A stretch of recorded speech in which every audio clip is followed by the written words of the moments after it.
मैं भी यूसी का एक वोटर हूँ। अगर मेरे सामने कोई कैंडिडेट आएगा, कोई वार्ड का कैंडिडेट, काउंसलर है या कोई चेयरमैन का कैंडिडेट है, तो मेरा उससे सवाल होगा यकीनन कि जनाब आप इलेक्शन लड़ना चाहते हैं, आप ये बताएं कि आज़ाद लड़ रहे हैं या किसी पार्टी से लड़ रहे हैं। आपके एमएनए ने या आपकी पार्टी ने आपके हल्के के लिए आप या जिस यूसी में आप रह रहे हैं उस यूसी में उनकी क्या कर दी है। ये एक वोटर बनकर कोई वोटर हमसे भी सवाल कर सकता है एज ए कैंडिडेट, और हम एज ए वोटर कैंडिडेट से सवाल कर सकते हैं। तो वो हमारे भाई हैं जो इलेक्शन लड़ रहे हैं। हर बंदे की अपनी पार्टी वाबस्तगी होती है, हर बंदे के अपने नज़रियात होते हैं। उनके पास जब ये पूछा जाए जी कि आप अपनी पार्टी की कारकर्दगी बताएं, तो तब भी उनके पास कोई जवाब नहीं होता। मंशूर में आप उनका पढ़ लें, वो भाई हैं हमारे, वो हमारे मतलब क्या सोचते हैं। हमने तो कभी कोई सख्त बात उनके मतलब नहीं की है। ये इलेक्शन आज है, कल ख़त्म हो जाएगा, हम सब ने यहीं रहना है, हम भाइयों की तरह रह रहे हैं, आइंदा भी रहेंगे। जब उनसे ये पूछा जाए कि आप अपनी पार्टी की कारकर्दगी बताएं, तो वो कहते हैं जी उनके मंशूर में लिखा हुआ है कि हमारी पार्टी की कारकर्दगी किसी से ढकी छुपी नहीं है। वो ढकी भी है और छुपी भी है, क्योंकि है जो नहीं है, अगर हो तो वो सामने आ जाए। फिर साथ ही अगला उनकी लाइन जो लिखी की है मंशूर में, आप पार्टी से बलात्कार होकर आप हमें वोट दें। एक टाइम में उनके मंशूर में ही दो बातें हैं। एक तो वो कहते हैं जी हमारी कारकर्दगी किसी से ढकी छुपी नहीं है, साथ ही कहते हैं जी पार्टी से बलात्कार होकर हमारी 28 साल रफाकत पे हम इलेक्शन लड़ रहे हैं, 27 साल रफाकत में। और जनाब अगर आपकी रफाकत इस एरिए में है जहाँ से आप इलेक्शन लड़ रहे हैं, तो जो हमारे कैंडिडेट्स यहाँ पर बैठे हुए हैं, ये कोई अफ़गानिस्तान से आए हुए हैं, ये इंडिया से आए हुए हैं। हमारे तो 2 कैंडिडेट पैदा ही यहीं पर हुए हैं।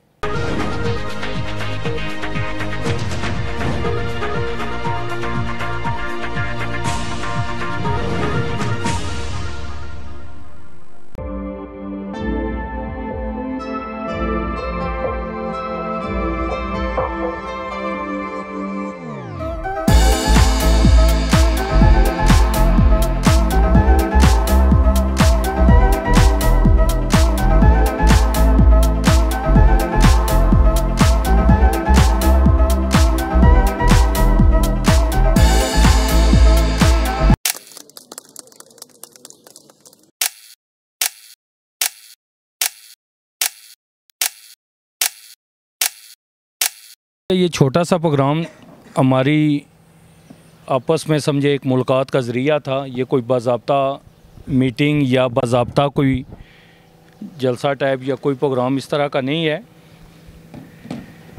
ये चूँकि पार्टी की इंस्ट्रक्शन के मुताबिक हमने जो आगे आने वाले इलेक्शन के वाले से जो इस इम्पोर्टेड हुकूमत ने उसको कैंसिल करने की पूरी कोशिश में है। चूँकि हमारी कुछ सीनियर ख़वातीन, हमारी बहनें जिनका सेंट्रल ऑफिस से तल्लक है, इन्होंने ट्रेनिंग ली थी पोलिंग एजेंटों के वाले से, इलेक्शन के वाले से, पोलिंग डे के वाले से।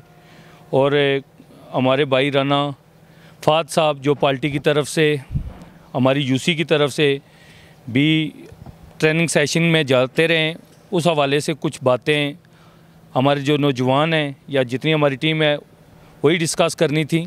आज ये छोटी सी जो हमारी गैदरिंग है ये इसी के रिलेटेड है, ये किसी ख़ास जलसे या मीटिंग के हवाले से नहीं थी। चूँकि पार्टी इंस्ट्रक्शन थी कि आप साहब कैंडिडेट्स और आपके जो पोलिंग एजेंट बैठेंगे उनको एक ट्रेनिंग के हवाले से, जो हमारी टीम में बाजी तस्नीम उस कमेटी की भी मेंबर हैं, हमारी बहन सबीन बैठी हुई हैं, उन्होंने भी ट्रेनिंग वहाँ से ली हुई है। वो तो बड़े इलेक्शन को भी ये हमारी बहनें ट्रेनिंग जब होता है बड़ा, चाहे वो सूबाई इलेक्शन हो, जनरल इलेक्शन हो, वो भी एक्सपीरियंस इनको था। और बल्दियाती इलेक्शन के वाले से भी इनकी ड्यूटी लगाई गई थी सेंट्रल ऑफिस की तरफ से, इन्होंने ट्रेनिंग ली है, तो वो कुछ चीज़ें हम तक इन्होंने पहुँचानी थी। और दूसरा कुछ इलेक्शन के वाले से भी मुख्तलिफ़ जगहों पे हमारे जो कैंडिडेट्स हैं हमारी यूसी से या हमारे पूरे हल्के से, चूँकि मैं पार्टी का जनरल सेक्रेटरी भी हूँ, वो मालूमात लेते रहते हैं कि इलेक्शन का क्या बनेगा। अब सब लोग जानते हैं कि अल्हम्दुलिल्लाह इस्लामाबाद में पीटीआई का मौजूदा जो सिनेरियो बना हुआ था, इस जो एक इम्पोर्टेड हुकूमत हम पे मुसल्लत की गई है, इसने इस इलेक्शन से भागने के लिए हर किस्म का हरबा इस्तेमाल किया। उसमें उन्होंने पहले इलेक्शन कमीशन को कहा कि ये कैंसिल आप करें, फिर उससे आगे निकल कर वो कोर्ट तक बात गई। कोर्ट से जब उनको ये कोई रिलीफ नहीं मिला तो कोर्ट ने भी अपने सर से उतार कर फिर इलेक्शन कमीशन के ज़िम्मे बात डाल दी। और इलेक्शन कमीशन ने अभी कल या परसों इस बात पे फ़ैसला करना है, जो डेट आई है हाई कोर्ट के डायरेक्शन के मुताबिक। लेकिन सब लोगों को ये नज़र आ रहा है कि ये इम्पोर्टेड हुकूमत इस इलेक्शन से भागने के लिए पूरी तरह उन्होंने अपनी तैयारी कर ली है। उसकी दलील ये है कि इन्होंने, जो मैं अभी अपनी बहन से बात कर रहा था कि अवामी मसाइल के जो बिल होते हैं वो तो सालों साल असम्बलियों में पड़े रहते हैं, लेकिन इस इलेक्शन से भागने के लिए इनके पास और कोई तरीका नहीं था। तो इन्होंने बल्दियाती एक्ट में तब्दीली करने के लिए दिन रात लगा कर पहले असम्बली से वो बिल पास करवाया, फिर सेनेट से पास करवा कर उन्होंने इसमें ऐसी चेंजिंग की कि जिससे ये इलेक्शन मुमकिन ना हो सके।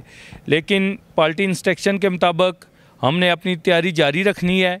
हमने इलेक्शन को इलेक्शन ही समझना है और हमारा ये पार्टी की तरफ से भी हमें कहा गया है और हम सब भी ये जानते हैं कि हमारा हर दिन इलेक्शन का ही दिन होता है, क्योंकि हमारे लीडर, हमारे कायद इमरान खान साहब का जो हमारा नेशनल असम्बली का इलेक्शन है उसका भी मुतालबा वो इसीलिए कर रहे हैं कि ये जो मुल्क में एक बुरानी कफ़ियत है इसका हल सिर्फ इलेक्शन में है। और ये लोकल बॉडी इलेक्शन तो देखें कि ये एक इसका स्ट्रक्चर जो बनाया गया था उसका मकसद ये था कि ये अवामी मसाइल जो एक महल्ले के लेवल पर, एक वार्ड के लेवल पर या एक यूसी के लेवल पर होते हैं, वो मसाइल और उनका हल वहाँ के बल्दियाती नुमाइंदे ही बेहतर समझते हैं। तो ये पूरी दुनिया में बल्दियात का सिस्टम मौजूद है, लेकिन बदकिस्मती से यहाँ पर हमेशा बल्दियाती सिस्टम को नाकाम करने की हर तरीके से कोशिश की गई है। और अभी जो ये मौजूदा हुकूमत है, इनकी तो हुकूमत ही सिर्फ इस्लामाबाद की हद तक है। आप इनकी हालत देख लें, ये वाहिद हुकूमत है जो किसी सूबे में भी इनकी अपनी मुकम्मल हुकूमत नहीं है। आप केपी में देख लें पीटीआई है, पंजाब में पीटीआई है, कश्मीर और गलगित में पीटीआई है, बलूचिस्तान में मखलूत हुकूमत है, सिंध में पीपल पार्टी की हुकूमत है। इन नून लीग वालों की तो कहीं आपको हुकूमत ही नज़र नहीं आएगी। तो ये इनको पता था अगर बल्दियाती इलेक्शन हो जाए, और इनको इसकी सर्वे भी इनके पास मौजूद था कि बल्दियाती इलेक्शन में पीटीआई यहाँ से क्लीन स्वीप करेगी। इनकी इस सिचुएशन को आप इस तरह से भी अंदाज़ा लगा सकते हैं, चूँकि हम सारे बल्दियाती नुमाइंदे हैं। मैं पहले भी इलेक्शन यहाँ से अल्हम्दुलिल्लाह लड़ा था, हमारी टीम थी पूरी, हमारा पैनल था। अल्लाह की मदद के बाद लोई बेर से लेकर फराश राजगान से लेकर जो इसके साथ दे इलाका है और बिलखसूस सोसाइटीज़ एरिए में हमारी बहुत बड़ी ये यूनियन कौंसल थी, तब भी हम इलेक्शन जीते थे। हमारी इस्लामाबाद में उस टाइम 16 सीटें थी पीटीआई की, तभी ये घबराए हुए थे। अभी चूँकि यूसियाँ 101 हो गई हैं और नून लीग की कारकर्दगी का आप इसी से अंदाज़ा लगा सकते हैं कि पूरे इस्लामाबाद में उनके 42 कैंडिडेट्स हैं, 101 यूसी में उनके 42 कैंडिडेट्स हैं। उनकी कारकर्दगी और उनकी जो अवाम में मकबूलियत है उसका आप इसी से अंदाज़ा लगा सकते हैं कि हमारे 101 में 96 हमारे पीटीआई के कैंडिडेट इलेक्शन लड़ रहे हैं, और 5-6 जो यूसियाँ ओपन छोड़ी गई हैं वो इस वजह से छोड़ी गई हैं कि वहाँ पर हमारे कैंडिडेट ज़्यादा थे तो उन यूसियों को ओपन छोड़ दिया गया है। वरना हमारी हर यूसी में पूरा पैनल मौजूद है, और वो जो आज़ाद भी हमारी तरफ से लड़ रहे हैं वो हमारे पीटीआई के ही पैनल हैं। लेकिन 96 यूसियों में हमारे पैनल मौजूद हैं। जो इनके टिकट अप्लाई किए गए थे वो सिर्फ़ और सिर्फ 31 लोगों ने अप्लाई किए थे, फिर ज़बरदस्ती देकर इन्होंने बहुत सारे लोगों को 42 इन्होंने फिगर बनाया, इसलिए कि इनकी मकबूलियत और इनकी आवाम में जब भी ये जाते हैं इनको जो रिस्पांस नज़र आ रहा था, इसको देखकर इन्होंने इलेक्शन से भागने की कोशिश की है। क्योंकि मेरी कल रात को भी अपने एमएनए राजा खुर्रम नवाज़ साहब से बात हुई है। आज पार्टी इंस्ट्रक्शन के मुताबिक ये हमारी एक छोटी सी मीटिंग है। उन्होंने कहा जी कि आप अपनी कैंपेन और अपनी जो आपकी डेली प्रैक्टिस जारी है उसको जारी रखें। कल परसों जो भी फैसला आएगा इस फैसले को हमारी, अगर इलेक्शन हुए तो हम तो लड़ रहे हैं इलेक्शन अल्हम्दुलिल्लाह, अगर इलेक्शन ना हुए तो हमारी पार्टी इसको सुप्रीम कोर्ट में चैलेंज भी करेगी। इनको एहसास ही नहीं है कि कितने अवामी मसाइल 2020 में ये हमारा बल्दियाती सेटअप ख़त्म हो गया था, उससे लेकर आज तक ये इलेक्शन नहीं हुए। 4 दफ़ा इन्होंने इलेक्शन अनाउंस किए, 4 दफ़ा इलेक्शन कैंसिल हुए। इनका इंटरेस्ट ही नहीं है बल्दियाती इलेक्शन का। और ये मौजूदा जो इनकी कारकर्दगी है, ये पूरे पाकिस्तान में इनका जो हाल है वो देखकर ये बल्दियाती इलेक्शन से भाग गए हैं मुकम्मल। लेकिन हम इनको भागने नहीं देंगे। आप सबसे गुजारिश है कि आप अपनी तैयारी जारी रखें। हम इलेक्शन लड़ रहे हैं, हम इलेक्शन लड़ेंगे। आज बल्दियाती इलेक्शन हो, 2 दिन के बाद हो, 10 दिन के बाद हो, साल के बाद हो, 6 महीने के बाद हो, इंशाल्लाह जीत पीटीआई की होगी। जीत इंशाल्लाह इमरान खान साहब के बयानिए की होगी। जीत राजा खुर्रम नवाज़ साहब की कारकर्दगी की होगी। जीत हमारे NA-52 से इनका वो हाल होगा कि इनको इबरतनाक शिकस्त होगी और ये इबरत बन जाएंगे इंशाल्लाह।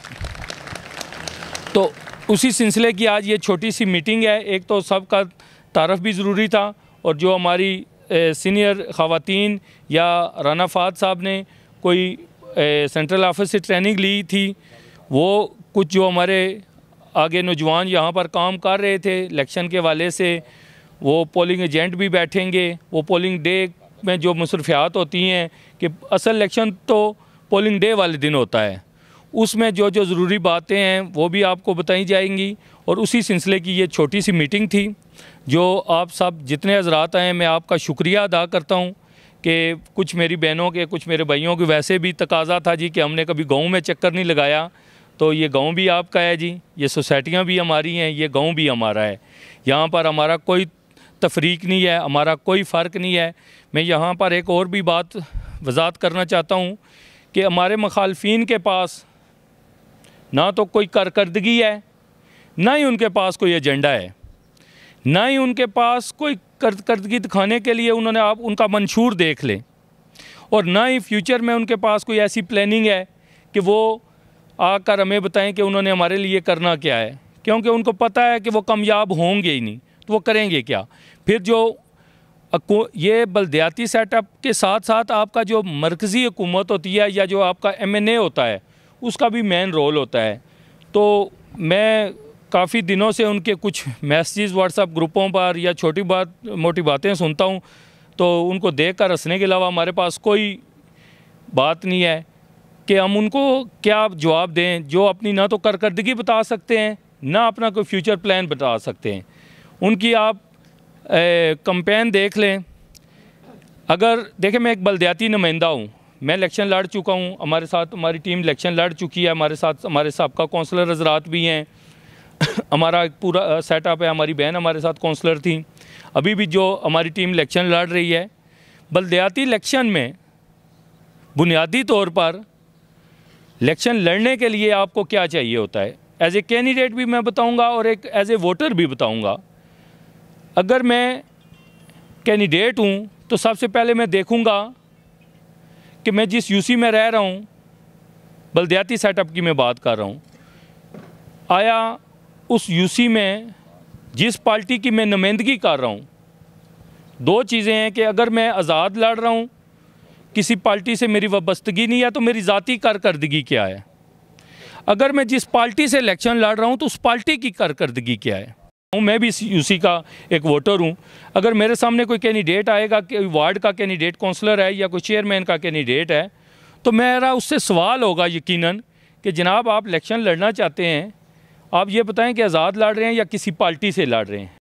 आपके MNA ने या आपकी पार्टी ने आपके हल्के के लिए आप या जिस यूसी में आप रह रहे हैं उस यूसी में उनकी क्या कारकर्दगी है। ये एक वोटर बनकर कोई वोटर हमसे भी सवाल कर सकता है एज ए कैंडिडेट, और हम एज ए वोटर कैंडिडेट से सवाल कर सकते हैं। तो वो हमारे भाई हैं जो इलेक्शन लड़ रहे हैं।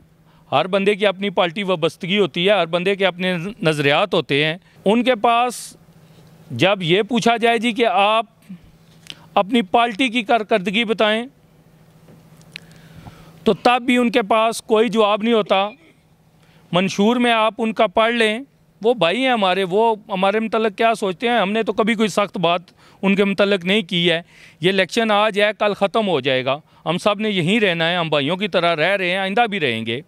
जब उनसे ये पूछा जाए कि आप अपनी पार्टी की कारकर्दगी बताएं तो वो कहते हैं जी उनके मंशूर में लिखा हुआ है कि हमारी पार्टी की कारकर्दगी किसी से ढकी छुपी नहीं है। वो ढकी भी है और छुपी भी है, क्योंकि है जो नहीं है, अगर हो तो वो सामने आ जाए। फिर साथ ही अगला उनकी लाइन जो लिखी गई है मंशूर में, आप पार्टी से बलात्कार होकर आप हमें वोट दें। एक टाइम में उनके मंशूर में ही दो बातें हैं। एक तो वो कहते हैं जी हमारी कारकर्दगी किसी से ढकी छुपी नहीं है, साथ ही कहते हैं जी पार्टी से बलात्कार होकर हमारी 28 साल रफाकत पे हम इलेक्शन लड़ रहे हैं, 27 साल रफाकत में। और जनाब अगर आपकी रफाकत इस एरिए में है जहाँ से आप इलेक्शन लड़ रहे हैं, तो जो हमारे कैंडिडेट्स यहाँ पर बैठे हुए हैं ये कोई अफ़गानिस्तान से आए हुए हैं, ये इंडिया से आए हुए हैं। हमारे तो 2 कैंडिडेट पैदा ही यहीं पर हुए हैं। अगर किसी बंदे की इलेक्शन से 10 दिन पहले वोट बनी है, वो जब वो कास्ट करेगा वो भी एक ही काउंट होगी। तो कोई 50 साल से रह रहा है तो वो भी वोट जब कास्ट करेगी वो एक ही वोट निकलेगी। फिर रफाकत, फिर शराफत, सदाकत, पता नहीं कौन कौन से उनके पास अल्फाज हैं। वो रफाकत, वो सदाकत, वो शराफत, वो क्या हम में किसी में नहीं है? कोई उनके पास एजेंडा नहीं है। भाई हैं हमारे, हर जगह पर उनका मुख्तलिफ बयानियाँ है। हम इलेक्शन लड़ रहे हैं, अल्हम्दुलिल्लाह हमारी वाबस्तगी पीटीआई से है, हमारा कायद इमरान खान है, हमारा लीडर राजा खुर्रम नवाज़ है। हम राजा खुर्रम नवाज़ की टीम है यहाँ पर बैठे हुए, हम खान के सिपाही हैं। हम फ़ख्र से कहते हैं हमारी वाबस्तगी पीटीआई से है, हमारा कायद इमरान खान है, हमारा लीडर राजा खुर्रम नवाज़ है। बाकी पार्टी हमारी ये है। हम बाकी पार्टियों वालों को कहते हैं कि आएँ हमारे साथ मेहरबानी करें, आप हमें वोट सपोर्ट करें, क्योंकि हमारी कारकर्दगी मौजूद है। हम ढकी छुपी वाली कारकर्दगी नहीं रखेंगे, हम सामने रखेंगे कि हमने क्या कारकर्दगी दिखाई है। अल्हम्दुलिल्लाह 2015 में जब हम बलदियाती सेटअप में जीते थे तो चूँकि उस टाइम यही इम्पोर्टेड हुकूमत उस टाइम भी हम पर मसल्लत थी। 15 से लेकर 18 तक जब तक हमारी गवर्नमेंट नहीं आई तो ये हम अपोजिशन में रहे हैं। 18 में जब अल्हम्दुलिल्लाह पीटीआई पूरे पाकिस्तान में जीती, NA52 से जीती, राजा खुर्रम नवाज़ साहब यहाँ से जीते।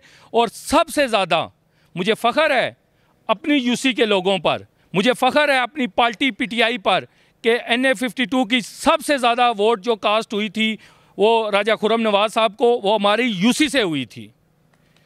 यूसी 15 लोईबेर से ये वोट कास्ट हुई थी। हमारे पास तो बयानियाँ भी है, हमारे पास कारकर्दगी भी है, हमारे साथ पार्टी है, हम पार्टी के वर्कर हैं। हम अगर वो उनकी रफाकत है तो हमारी भी रफाकत है, उनकी शराफत है तो हम कौन से बदमाश हैं? हम भी तो शरीफ लोग हैं। हमने तो इलेक्शन पहले भी अपनी शराफत की बुनियाद पर लड़ा था, आज भी हमारा इलेक्शन शराफत की बुनियाद पर है। मैंने आगे बताया कि जैसे ये हमारा यूथ बच्चा बैठा हुआ है हसनैन, ये पैदा यहाँ पर हुआ। हमारा छोटा भाई मोहसन बंगश पैदा यहीं पर हुआ। उस पैनल में जितने लोग मौजूद हैं वो भी हमारे भाई हैं। एक वो बच्चा है कमरान, मेरी उसके साथ ज़ाती मुलाकात नहीं है, बाकी सारे पैनल को हम जानते हैं। जितने अरसे से वो यहाँ पर रह रहे हैं उतने ही अरसे से हम सारे भी रह रहे हैं। ये रफाकत वाला जो सिलसिला उन्होंने बनाया हुआ है ये कोई दलील नहीं है। ये तो एक लासानियत और मनफी तसरात पैदा करने की, अगर यहाँ से लोग कहना शुरू कर दें जी कि हमारे आबाद यहाँ 100 साल पहले अगर आकर आबाद हुए, मैं समझता हूँ जो आज बंदा आबाद हुआ है हम 100 साल पहले अगर आबाद हुए, हम में और उसमें कोई फ़र्क नहीं है। हर बंदे का वही हक है, वही राइट है जो पहले आया है या बाद में आया है। हम तो चलें, हम सब के जिनके मकान हैं, जो हमारा कोई भाई यहाँ किराएदार भी रह रहा है उसका भी उतना ही हक है, किसी में कोई फ़र्क नहीं है। अगर वो आतिफ भाई मेरे भाई